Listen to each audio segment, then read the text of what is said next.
In this crazy game of life, together we can make it better through each season, all kinds of weather. Together we can cruise on through.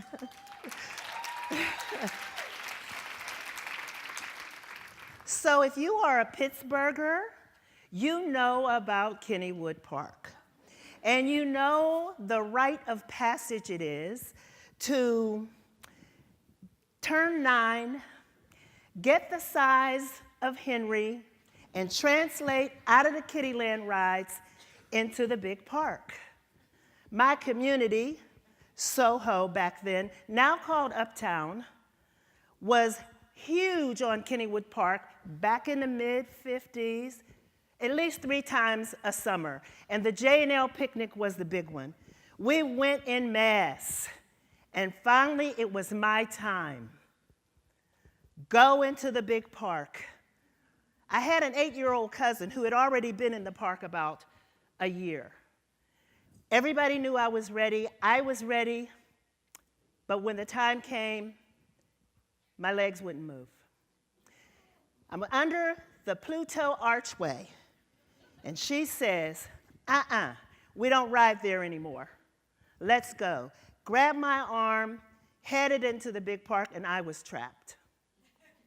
Trapped. The afternoon did not go well. The first ride, the tilt-a-whirl, jerked me around, made me dizzy, and by the time we got off, she skipped off without me, and I was lost.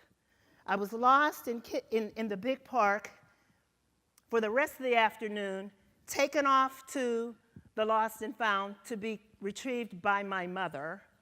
And in those days, that was not an Ozzie and Harriet moment. We did not run into each other's arms, more like, I can't believe you got lost. 4 more years, I would keep getting lost in Kiddie-land, keep getting lost in the big park. I would go back to the table and pretend like I wasn't.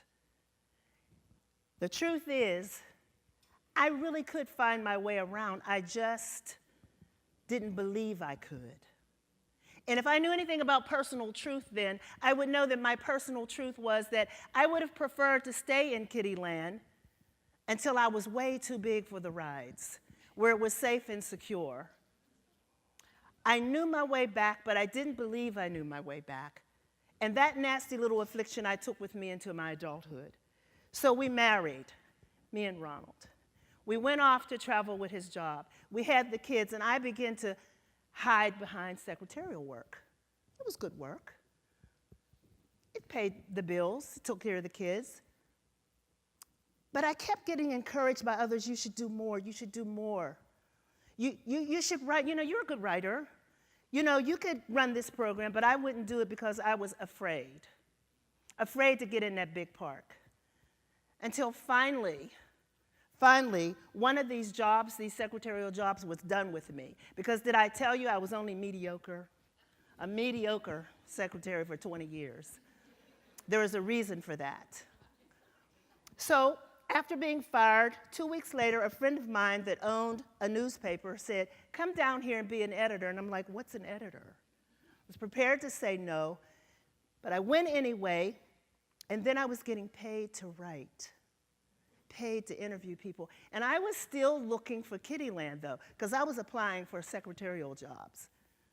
And I did that until a friend gave my name to a local health not-for-profit. Suggested I go on the interview. I went, and who was more shocked than me when I was offered this job? Paid more money than I ever made. Had me doing things that I thought, I can't do this, I can't do this. I started not to take the job, and a friend of mine said, you gotta take the job now because, you've said yes. I said, I can't do it. She said, by the time they discover that you can't do it, you will have learned it. So I walked around lost for a couple years in this job, a couple months in this job, but my mother never came to find me. So I had to dig down here. I had to see what was in here to make this job happen.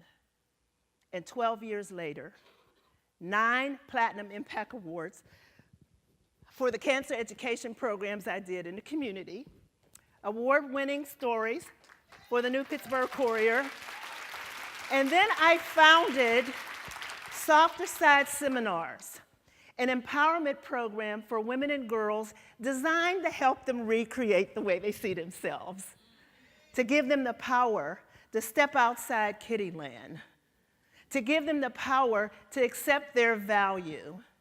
And what I really learned during that time, that is far more scary to stay under the Pluto archway, trying to hover back in kiddie-land. It's far more scary to do that than to step into the big park, spread your wings, find that destiny that God has for you in the face of the fear that's not really going anywhere, because fear is here to stay, and you just do it anyway. Thank you. Woo. Woo.